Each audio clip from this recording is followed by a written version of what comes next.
এই সায়েন্সের বলাবন একটু কথা শুনে যা।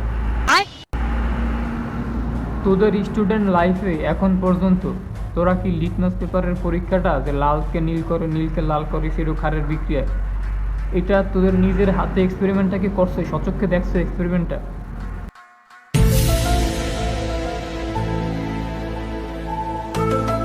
বইতে শুনছো জানছো, এটা তোরা অনেক আগে জানো, এই 10 থেকেই শুনে আসতেছো। তোরা কি এই বিক্রিয়াটা নিজের হাতে এখন পর্যন্ত সচক্ষে কইরা দেখছো? করো নাই তো? 100% শিওর তুই এই বিক্রিয়া করো নাই, এখনো জানো না। নিঃসন্দেহে তুই ঠিক কথা বলেছিস। কিন্তু জানো, বই পুস্তকে জানো ঠিকই, কিন্তু সচক্ষে এখন পর্যন্ত করে দেখো নাই। তাইলে এখন ভাব তুই কোন লেভেলের স্টুডেন্ট।